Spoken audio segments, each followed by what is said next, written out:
Hello, my name is Janelle, and I never imagined I'd be telling a story like this. I always believed my family loved me. I thought the years of sacrifices, the late nights, the endless support I gave would mean something, but that illusion shattered the day my daughter called me. Her voice was cold, clipped, and unfamiliar. She said, "We're leaving tomorrow.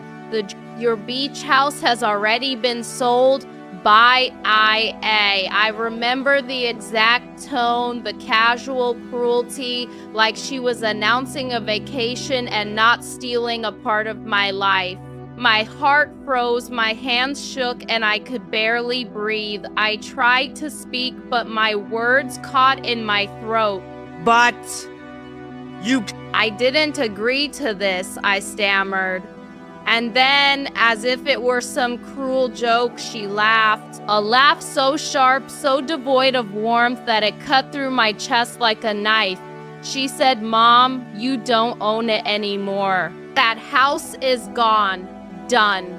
I sat there in stunned silence, staring at the phone. The walls of my living room, the very space I had poured my soul into for decades, felt like they were closing in on me. I couldn't understand how my own child could betray me like this. My mind raced, trying to piece together what I had done wrong. Was it too much to ask for respect?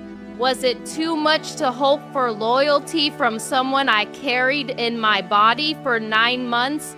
And then it hit me. This wasn't just about a house. This was about control, about humiliation, about power. My daughter had decided in one swift, thoughtless moment that my years of hard work were nothing. But here's the thing she didn't know. She forgot one critical detail, one thing she could never have anticipated. I laughed out loud, and not the bitter laugh of a hurt mother, but a laugh that trembled with rage and anticipation. She had sold the wrong house, the beach house she thought she could take from me, the house she thought she could erase my presence from, belonged to someone else entirely, someone she had never imagined I had a connection with, and the truth of it would hit her like a thunderbolt, but not today. Not yet, Dot. As I hung up the phone, my mind shifted from shock to a calculated, quiet fury. I felt a power stirring inside me, a fire that had been smoldering for years but never had a chance to roar. This wasn't just betrayal, it was a challenge, and I was never someone to back down. I would make her regret every smug word, every careless laugh, but I had to plan carefully. Impulsive revenge would be weak, easily destroyed. This had to be perfect. Painful, public, indelible. I looked around my living room, the familiar scent of coffee and old books wrapping around me like a cocoon, and I whispered to myself, "She has no idea what's coming." And in that moment, I realized something terrifying and exhilarating at once. The game had begun, and I was the only one holding the pieces. Dot, if you want to know how I turned her betrayal into a storm she could never survive, make sure you stay with me, because the truth is far darker and more shocking than you could imagine. I couldn't sleep that night. The memory of her voice, so cold and final, kept looping in my head until the room felt smaller and the air thicker. I pictured her smiling, the kind of smile that thinks it has won something important, and for a moment the grief hit me like a tide, pulling at the parts of me that still believed in family.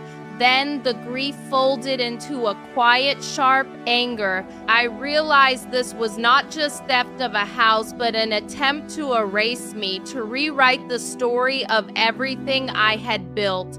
I sat at my kitchen table with a mug gone cold and began to plan. I made lists not of what I wanted back, but of what she would lose if she continued to believe cruelty was currency. Patience became my ally. I called people I had helped years ago, friends who owed me favors without remembering why, and a lawyer I had once advised through a crisis. I spoke softly, never revealing more than the edges of what I intended, because loud threats are easy to dismiss and quiet ones seep into people's bones. I started revisiting the beach house in my mind and then in person. From the street, it looked like a postcard, sun hitting the shutters just so, but I knew the paperwork hidden in drawers and old boxes no one had bothered to sort. I found a clause of forgotten lien, an old repair contract signed in my name long before my daughter thought she had the right to decide. She had sold what she believed was mine, but she had been careless about the details. Carelessness leaves a trail, and I was learning to read it. I left small, harmless notes in places she frequented, a half-remembered name dropped in conversation to someone she trusted, a gentle suggestion that not everything was final. Fear, I decided, was a more useful tool than rage. Where anger makes people loud, fear makes them tremble and step wrong. One afternoon, I saw her through the window of a coffee shop, laughing with friends, hair catching the light, utterly unaware of the web forming quietly around her. My heart broke watching her, and broke again because the person she was becoming had grown out of my kindness. I could have walked in then and told her everything, forgiven her with the warmth I still had stored behind my ribs. Instead, I walked away because forgiveness now would be a surrender, and I needed her to feel the weight of what she had done. That evening, I set the first piece of my plan into motion with a single phone call, the kind that sounds like nothing until it has already shifted lives. As I hung up, the truth settled in my chest like a cold stone. She thought she had taken everything from me. She had only taken the surface, not the roots. The next move would come when she least expected it, and when it did, nothing would be the same. I started small, like a hand easing a stone into a still pond. Quiet moves, careful calls. I found myself meeting people I hadn't seen in years and watching the way memories settle into the spaces between us. One old friend at the county office remembered the day a stack of papers arrived, who signed what and where the original deed had been filed. Another friend who had once managed rentals for me pulled an old file from a box in a dusty storage room and handed it to me across a diner table like a secret relayed in a church pew. The paper was brittle, the ink faded, but the name on that deed was mine. It had been placed into a trust after a bad storm years ago, a protection measure I had insisted on. My daughter had never touched that trust. She had sold something else, something she assumed belonged to me because she saw the postmarks and the keys and the pictures. She had not read the fine print. She had not checked the title. Her greed had been loud and sloppy, and I had been quiet and surgical. The more I uncovered, the more precise my plan became. This was not about money anymore. This was about naming the truth where she had tried to erase it. I worked to the angles that night. I didn't want a petty fight. I wanted the world to see the whole thing, to watch the social currency she had cooked up crumble under facts. I arranged for a document to be delivered to her realtor, and I left a copy with a trusted reporter who owed me a favor from a time I had once sheltered her when she had nothing. I wanted witnesses. I wanted the people who had cheered when my daughter posted that smug photograph of the beach house to feel the same cold surprise I felt when I heard her words. I'd planted a call in the hands of someone who liked drama and would call it exactly what it was. Then, when the morning came, I went where she would not expect me to be. I sat on a bench 2 blocks from the coffee shop where she met her friends, watching her move through laughter like someone who had already won. My chest ached for the little girl she had been and burned for the woman she was. I could have stood up and walked over and taken the cheap bridge of reconciliation, but that bridge would let her cross without seeing the damage she had done. So I waited until she posted the picture, until the message thread filled with congratulations and heart eyes, until she had convinced everyone that she had closed a chapter and begun a better life. Then I sent a short message to the realtor and CC'd the county office, the reporter, and the lawyer I trusted to move quickly. The reply came back faster than I expected. There was a mistake, the kind that happens only when someone rushes for a good photo and forgets to sign where it matters. The sale, it turned out, was built on a wrong form, a misfiled signature. The shock of it landed in my bones like a punch. I should have felt triumph then, but what rose was something colder. I realized that when the truth hits, it does not just punish the guilty, it shatters the comfortable illusions of everyone who stood by. Tonight she will open her phone and find more than angry messages. Tonight she will watch her life begin to unravel in a way she never learned to brace for. And when she looks up, when the laughter dies, she will finally see me standing at the edge of all she thought she owned. The morning after the misfiled sale came like a storm. My phone lit up with messages that sounded like nails on glass, friends asking if I was okay, strangers tagging me with screenshots, and beneath it all, a current of cruel delight from people who had already judged. My daughter's posts filled with frantic edits, her captions shifting like someone trying to rearrange a lie into a truth. She texted me, short, sharp, each line a question and an accusation folded into one. I read them from the safety of my kitchen, hands steady, and felt something I hadn't expected. No joy, only a strange, clear grief that cut deeper than the anger. She had been swept up in something bigger than a sale. Fear had sharpened her choices into something reckless, and the person who fed that fear smiled because it served him. I put my coffee down without tasting it and called the lawyer, the reporter, the friend who worked at the county office. Each call tightened the web I'd been building, and each voice on the line told me the same thing. She would not be able to spin this away. When she finally showed up on my doorstep, hair pulled back tight, eyes red from crying, but still hard with self-justification, I opened the door and let her step into the room we had once shared laughter in. She tried to speak, but the words came out jagged. "You can't do this to me," she said, like she believed I was the one who had the power to strip her life away.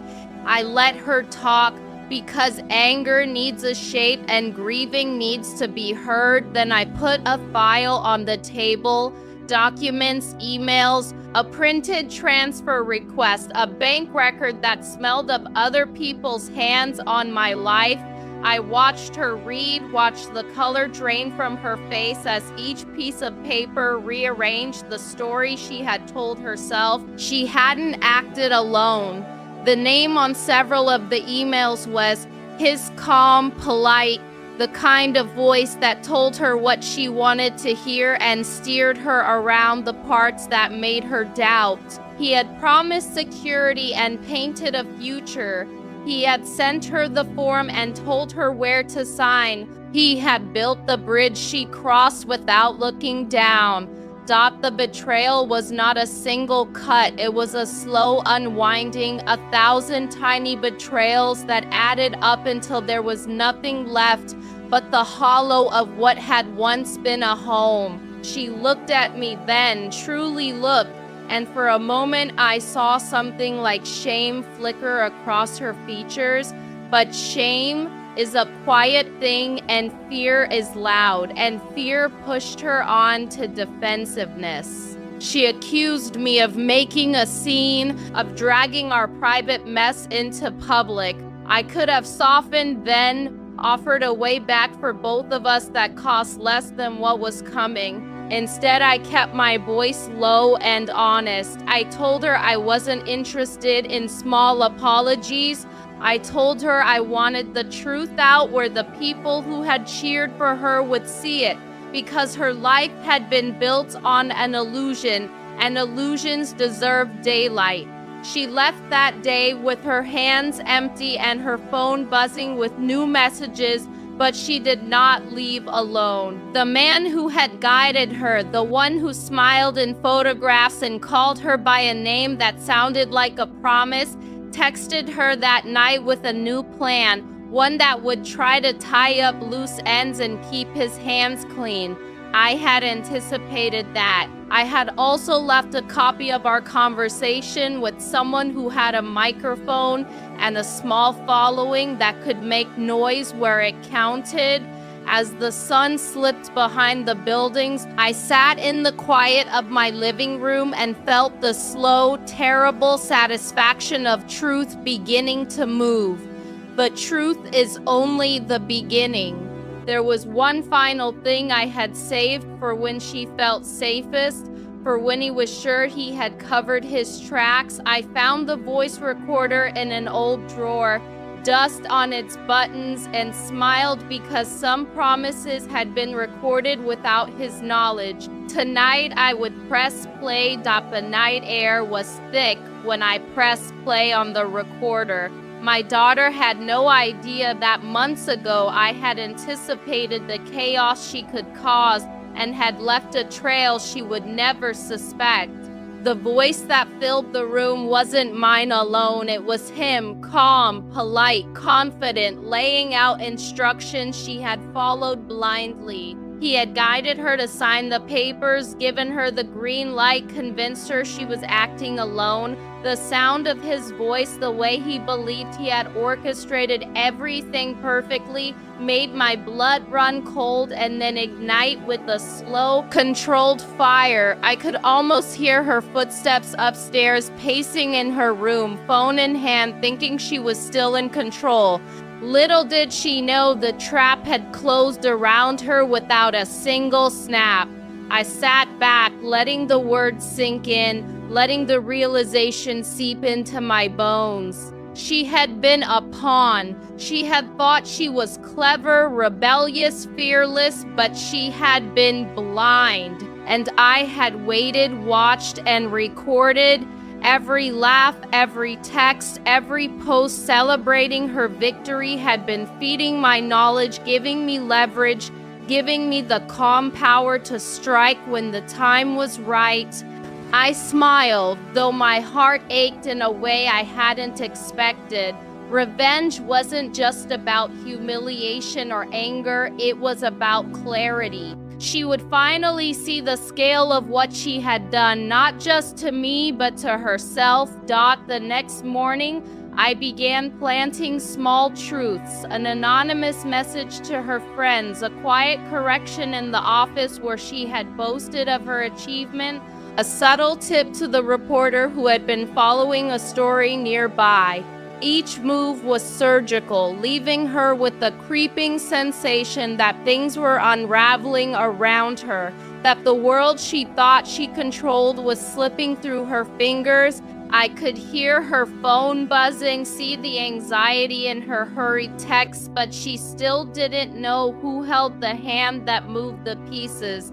That suspense, that uncertainty is far more cruel than any outright confrontation. By afternoon, the first ripple reached her social circle.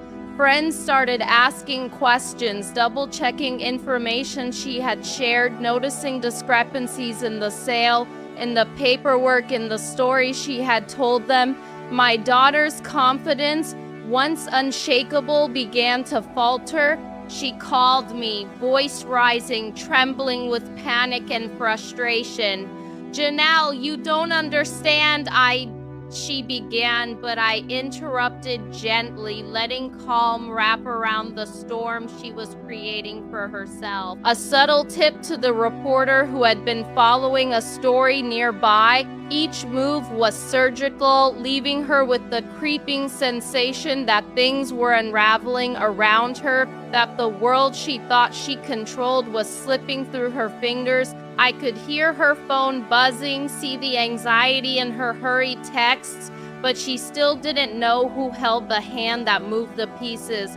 That suspense, that uncertainty is far more cruel than any outright confrontation. By afternoon, the first ripple reached her social circle. Friends started asking questions, double-checking information she had shared, noticing discrepancies in the sale, in the paperwork, in the story she had told them.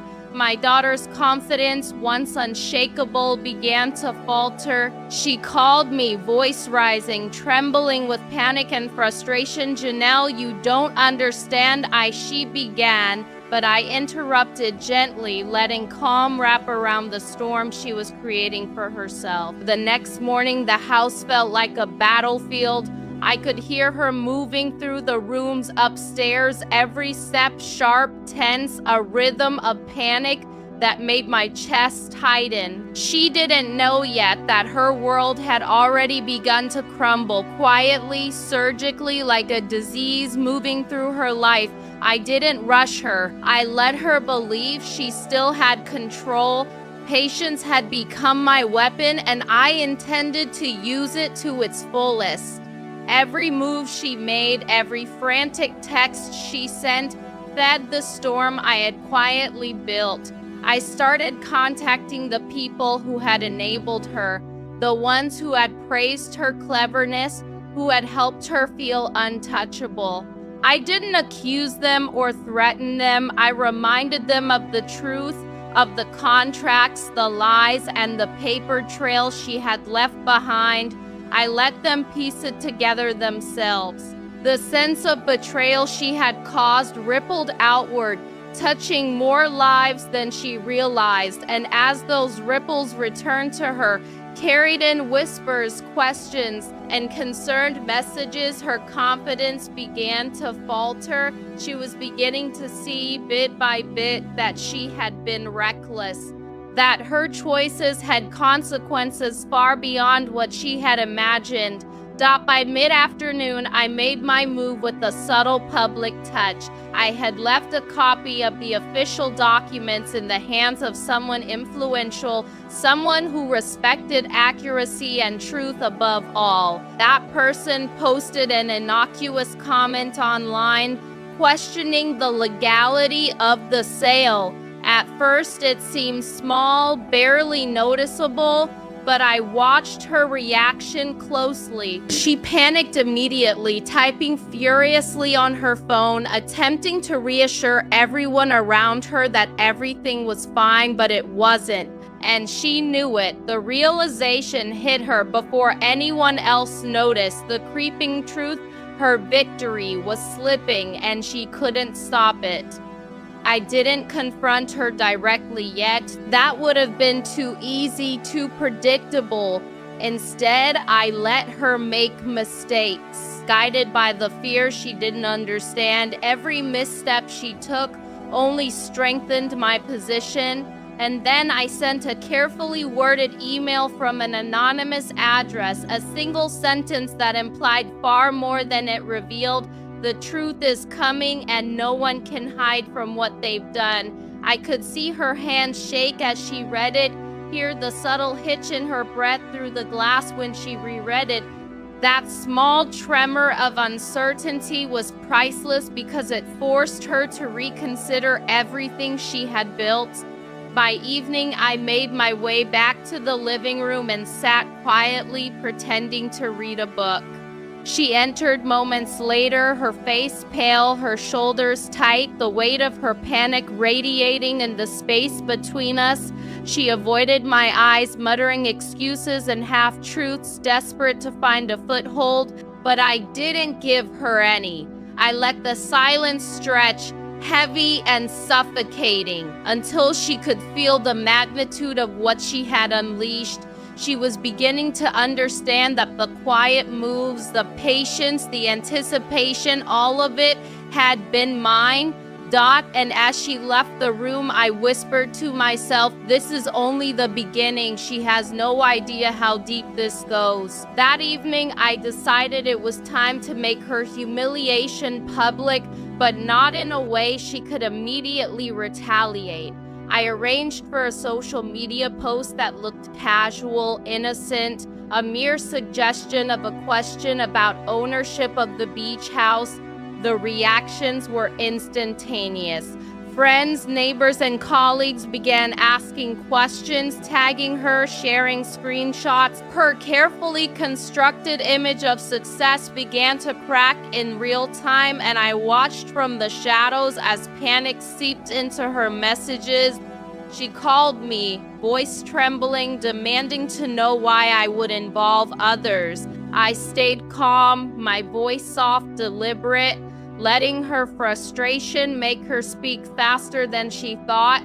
Every word she said was a trap she walked into herself. I let her ramble, let her anger give away her ignorance while I quietly documented everything. By the time she hung up, she was exhausted, flustered, and already losing control. I had planted seeds of doubt in everyone around her, and now those seeds were growing fast, nurtured by her own fear. She didn't see it yet, but I had orchestrated a domino effect that no one could stop. Every comment, every question, every shared screenshot spread the truth I had collected over months, and each one struck her social circle with the same cold shock I had felt when she first called me to announce the sale. By nightfall, she was frantically checking her notifications, her fingers shaking over the screen, realizing that her life had become public and messy in ways she hadn't planned. And as I sat back in my living room, the city lights flickering against the window, I whispered to myself, she wanted a victim. She wanted to feel untouchable. Tonight, she learns how fragile power really is. The next morning, the house felt quieter than usual, but the tension in the air was thick enough to choke on. My daughter moved through it like a ghost, checking her phone every few minutes, her eyes wide with the dawning realization that everything she had built on lies was unraveling.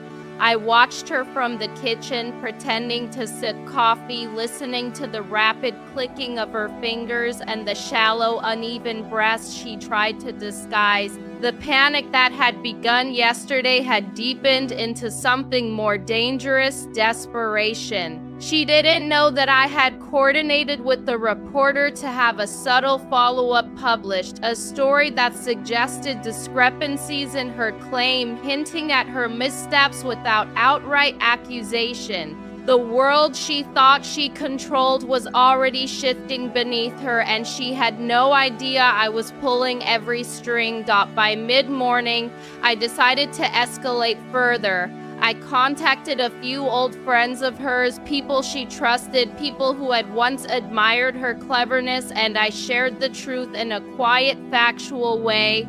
I wasn't angry, I wasn't accusatory, I simply presented evidence. Let it speak for itself. The ripple of whispers began to spread, and I could sense her panic intensifying even before anyone confronted her. She tried to call me repeatedly, leaving messages that alternated between pleading, demanding, and laced with fear. I didn't answer. Patience had been my weapon, and she had already fallen into its trap. Late in the afternoon, she finally appeared in the living room, face pale, eyes darting around as though expecting the walls themselves to speak.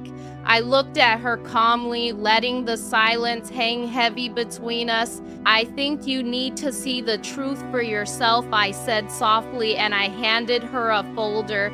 Inside were copies of emails, bank records, and notarized documents, proof of the misfiled sale, the trust she had ignored, the man who had manipulated her into acting recklessly. She flipped through the papers, lips trembling, and I saw the first flicker of fear, the kind that creeps in when someone finally understands they are no longer in control. I didn't gloat, I didn't shout. I let her stare at the evidence, watch her own confidence crumble, feel the weight of every reckless choice she had made. The real lesson wasn't in the humiliation. It was in the clarity, and as she finally looked up, eyes wide and tear-filled, I whispered, "Everything you thought was yours was never truly in your hands. Now you see." By evening, she was no longer laughing with friends, no longer posting confidently online.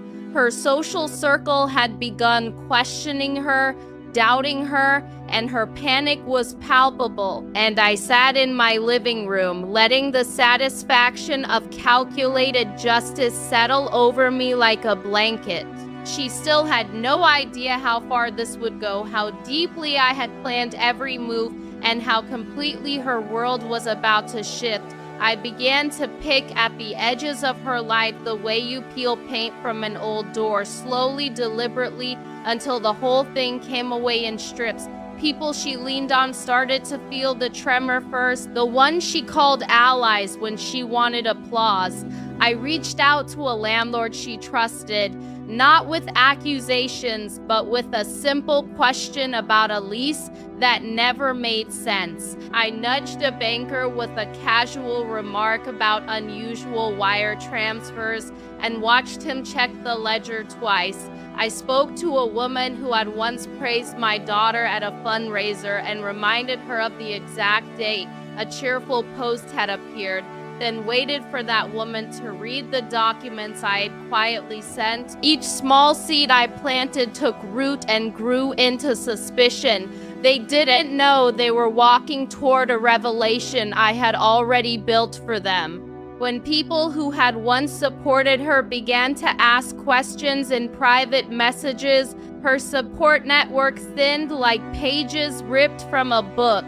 The man who had guided her, the one whose voice I had recorded, started to show a different face under my light. One of my calls turned into a file on his history, a string of women who had trusted him, small claims, whispers of bounced checks, a business license that had lapsed years ago. He had been careful, charming, and dangerous in ways she had not been able to see. I handed that file to someone who cared about reputation and who loved truth more than drama, and they did what I needed them to do. They reached out quietly to people in his circle, and the ripple became a wave. That wave struck hardest where she felt safest. Her closest friend, the one who had taken her side in every minor feud, confronted her with a printed article and a stack of emails. The friend's voice when she called was thin with disbelief,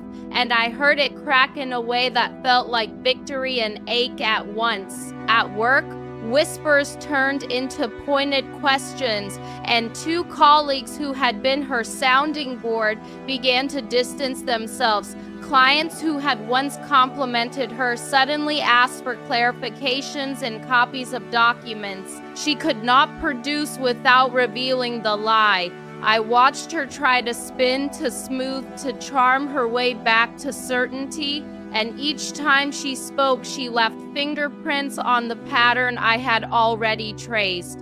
I She started making mistakes out of sheer desperation, sending a forward contract without redacting names, replying to an email thread she should never have opened. Those mistakes were the keys I needed. I used them to lock certain doors and open others. I contacted a legal aid who owed me a favor and arranged for a quiet inquiry into the man's background. The inquiry bounced back with things I had suspected and some I hadn't. The man had been using aliases and shell companies, and one of those companies held documents tying him to property sales in 3 different states. When I handed that evidence to the right person, the consequences moved faster than I expected.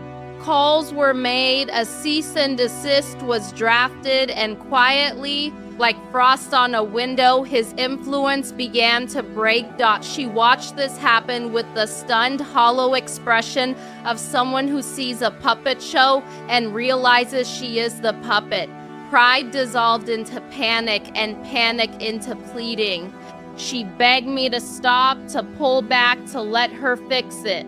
For a moment, I considered the girl she had been, the one who used to braid my hair on lazy afternoons, and something in me softened. But what she had set into motion could not be soothed with apologies. Her reckoning needed to be public enough that the lesson would stick, private enough that the humiliation would teach rather than destroy completely. I set the next phase in motion that night, and as I watched her fall asleep with her phone clutched to her chest, I whispered the only thing she needed to hear. You wanted power. Now you will watch how it is broken apart. The next morning would bring a shock meant to dismantle not just her story, but the man who had pulled her strings. And when that happened, there would be no place left for the life she had tried to build on someone else's deceit. The morning the hammer fell, I remember the light slicing through the blinds and feeling like it was exposing something that had been buried for years. I woke to a dozen missed calls and the familiar prickle of adrenaline, the kind that tells you the world is changing and you are at the center of it. The reporter I had trusted had published the piece with everything laid out clean and undeniable. Copies of the misfiled documents, the recorded voice, the paper trail that led back to him. The piece didn't shout it, it showed it. It let facts do the work, and people did what facts make them do. Within hours, the man who had smiled softly in photographs was no longer the charming background in her life. His phone stopped answering. His social accounts went quiet. Lawyers began to circle like birds sensing weakness. My daughter's phone erupted with messages. Some were angry, some were sympathetic, and many were the kind that tasted like a goodbye. She came to me that afternoon not with bravado, but with the hollow look of someone whose scaffolding had been pulled away. She collapsed into a chair and buried her face in her hands. For a moment, I thought about the little girl who used to draw hearts on the margins of my bills, the small stubs of hope she used to tuck into my pockets. It would have been easy to reach across the table and gather her into my lap, to tell her I would fix everything and then do it quietly. But what she needed tasted different. She needed to understand the damage she had done, not only to me, but to herself. I watched her through a glass of afternoon light and let silence teach the lesson faster than words would. She began to speak in broken sentences, trying to push blame outward, to make him the villain and herself the victim of a better love story. But the recordings left no room for comfortable lies. He had been patient and precise and cruel. He had used her like a brush to paint new colors on his canvas. Then came the thing I hadn't planned for, but which proved how fragile control really is. The man's past reached back farther than I thought. An old partner, someone who had once been burned by him, read the article and recognized the pattern. That person called a local investigator who had a reputation for not letting things rest. Within a day, the investigator produced a file that tied the man to a network of small scams, shell companies set up to launder a life of appearances. It was the kind of evidence that makes people with power nervous and people without power hopeful. The authorities began asking questions. The words I had whispered into the recorder were now evidence that opened doors. I felt a cold satisfaction then, not from watching another person's downfall, but because truth had teeth and it was finally biting. My daughter lost clients, relationships frayed, and a job offer she bragged about evaporated under the weight of doubt. She started to understand how reputation is currency and how easily it can be spent. Still, she kept asking for forgiveness in small, urgent ways, trying to barter with apologies. I told her forgiveness isn't cheap and repentance isn't a transaction. It has to be earned slowly in the light. But even as she crumbled, the world shifted again. Someone else I hadn't expected stepped forward with unexpected information, something that could undo part of what I had built. It was proof buried in a locker. A signature I'd missed because I hadn't known to search that far back. For a moment, the plan I thought was nearly finished trembled. I felt that familiar rush of panic and then, steadier, the thrill of the next move. She had seen me at my fiercest and my coldest, and still she had more surprises to throw at me. Tonight, I would set the next trap, softer at first, then closing hard, because revenge is not a single strike. It is an art and a slow unmasking. Stay with me, because what comes next will not only change her life, but will show who I truly am. Beneath the skin of the woman she tried to erase, stopped the next days blurred into a rhythm of damage control and counter punches I had not expected. Just when I thought the net I had woven was closing, she struck back with something I had not seen coming. A locker key tucked away in an old journal opened a tiny room of papers that suggested not innocence but another angle entirely. She handed me a battered folder, and for the first time in weeks, my hands trembled with a different kind of fear. Inside were receipts and notes that suggested someone else had been quietly helping her all along. Someone who had their own reasons to pull the strings and who had been watching me as closely as I had watched them. It was the kind of revelation that makes you step back and reconsider everything you thought you knew. My plan had been precise but not perfect. I had anticipated greed, arrogance, lies. I had not anticipated loyalty disguised as love, nor the lengths people will go to protect their own. For a breathless hour, we sat opposite each other, two women shaped by different truths, and I felt the old maternal instinct tug at me hard enough to almost make me forgive. But forgiveness is a currency I had decided to spend only once I saw real repentance. Instead, I folded the papers back into the folder and let the silence teach its lesson. Then I called the one friend I trusted most and told her the truth in measured words. Oh, commas. We rechecked the records, traced payments, and found a pattern that untangled some knots while tying others tighter. The man who had counseled my daughter was not acting alone. There were quiet benefactors and shadowed accounts and a history that reached beyond our little town. That discovery changed everything. It meant the game was larger than a single betrayal. It meant I had to widen my view, recruit new allies, and prepare for a confrontation that would not end with a simple apology.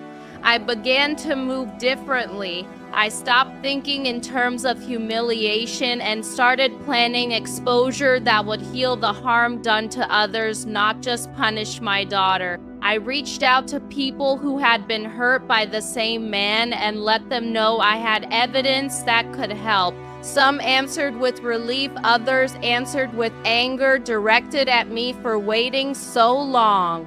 Their voices were ragged and human, and their stories threaded into a tapestry of damage I had only glimpsed before. As I listened, the shape of the final act began to form, bigger and messier than I had imagined, but more righteous. Yet even as we gathered fragments of truth, a new twist arrived at my door in the form of a letter from an unexpected lawyer claiming a claim I had never heard of. The paper smelled of formality and threat, and it landed on my table like a gauntlet. For a moment, I felt small and exposed, and then, steadier, I felt the old fire rekindling. I would not be outmaneuvered by paperwork or surprise. I would turn every accusation into proof and every ally into a witness. But to do that, I had to step into the open in a way I had avoided until now. The next move would be public and precise, and it would force everyone involved to choose where they truly stood. Stay with me, because what I'm about to do next will either finish this or begin a war none of us can walk away from. The letter hit me like a slap, all formal edges and thin threat, but beneath its perfume of danger, I smelled panic. I could have folded it away and pretended the paper meant nothing, but the truth has a weight that won't be ignored. I called the lawyer who had sent it and listened to him hedge and pivot and insist on technicalities as if words could bend reality. I let him talk until he tired, and then I asked the one question no one expected. Show me your chain of custody for that claim. Silence answered. People who build their power on smoke and mirrors always trip when someone lights a real flame. I gathered our small band of witnesses, the ones who had been hurt and the ones who had been ignored, and we met in the back room of a diner where the coffee is bitter and the chairs remember more secrets than they should. We laid everything out on the table, not for drama, but for truth. Receipts, recordings, emails, the notarized page that proved the trust was mine, and the little slips of evidence my daughter had dug up from the locker. Each piece fit against the next like a broken mirror being reassembled until the image it reflected was undeniable. Then I made a choice that felt both reckless and right. I would not only defend myself, I would expose the entire web and force the town to look. We filed a motion, not vindictive but meticulous, asking the court to examine the chain of title, the signatures, and the man's business dealings. The filing arrived like a declaration, clean and cold, and within hours, people began to whisper that the quiet woman who had been wronged was now the one making the rules. My daughter watched me prepare, her face a shifting map of remorse and rage. She begged me not to handle it privately, to let the wounds heal away from public eyes. But wounds left hidden fester. They needed air. So I stepped into the light with a steady hand, knowing the glare would hurt, but also knowing it would burn away the lies. What surprised me was how many people answered, not just the ones I expected, but strangers who had been quietly bruised by the same man or by the ripple of his schemes. They handed over documents, testified to small moments that suddenly mattered, and began to stitch a narrative too large for anyone to ignore. The court date was set, and the town buzzed in ways it never had for a domestic dispute Reporters circled politely at first, then with sharper questions. My daughter moved through the hours like someone living in a glass house, every glance a shard of judgment. There were nights when I lay awake and felt the old mother instinct tug like a net, trying to pull me back. I pictured calling her and saying, "Let it go," but the faces of the women who had trusted him, who had lost their savings or watched a small dream fold into nothing, stopped my voice. Justice, I decided, was not a performance, it was an obligation. On the morning of the hearing, I stood in a courthouse that smelled of dust and new vinyl and felt the old ridiculous surge of nerves. People looked at me with eyes that tried to read my soul. My daughter sat a row behind me, hands clenched so tight her knuckles shone white. When the judge called the case, the files I had prepared made a sound like a small bell, clear and true. Evidence unfolded, witness after witness, and the man who had practiced charm sat grayer and smaller. Midway through, a new document came to light that neither of us expected. A bank transfer that tied another local figure to the web of lies. The room shifted. Alliances rearranged like tectonic plates, and as the gavel hovered, I understood that this was no longer just about a beach house or a family fracture. This had become a reckoning for anyone who believed appearances were safer than truth. What happened next would change us all. And when the doors closed and the corridor emptied, I felt both fear and an odd lightness because the story we had started telling could not be put back in the dark dot. The courtroom emptied slowly, leaving behind a hollow that smelled faintly of polished wood and tension. I remained seated for a long moment, letting the echo of the gavel settle into my bones. My daughter had slumped forward, eyes hollow, hands trembling, finally seeing the world she had tried to command collapse in real time. The man who had guided her sat rigid, face tight with a mixture of shame and disbelief, realizing that his careful manipulation had been exposed for all to see. And yet, for all the exposure, there was still one layer left, one move I had kept hidden until the perfect moment. I retrieved a folder from my bag, a collection of conversations and recordings that tied him directly to her missteps, proving not only his influence but his intent. I handed it to the court clerk with a quiet, firm hand and let the documents speak for themselves. No theatrics, no speeches, just the undeniable truth. As the judge reviewed the material, murmurs rose and fell like small waves across the benches. People who had watched my daughter's arrogance flourish now whispered in stunned disbelief.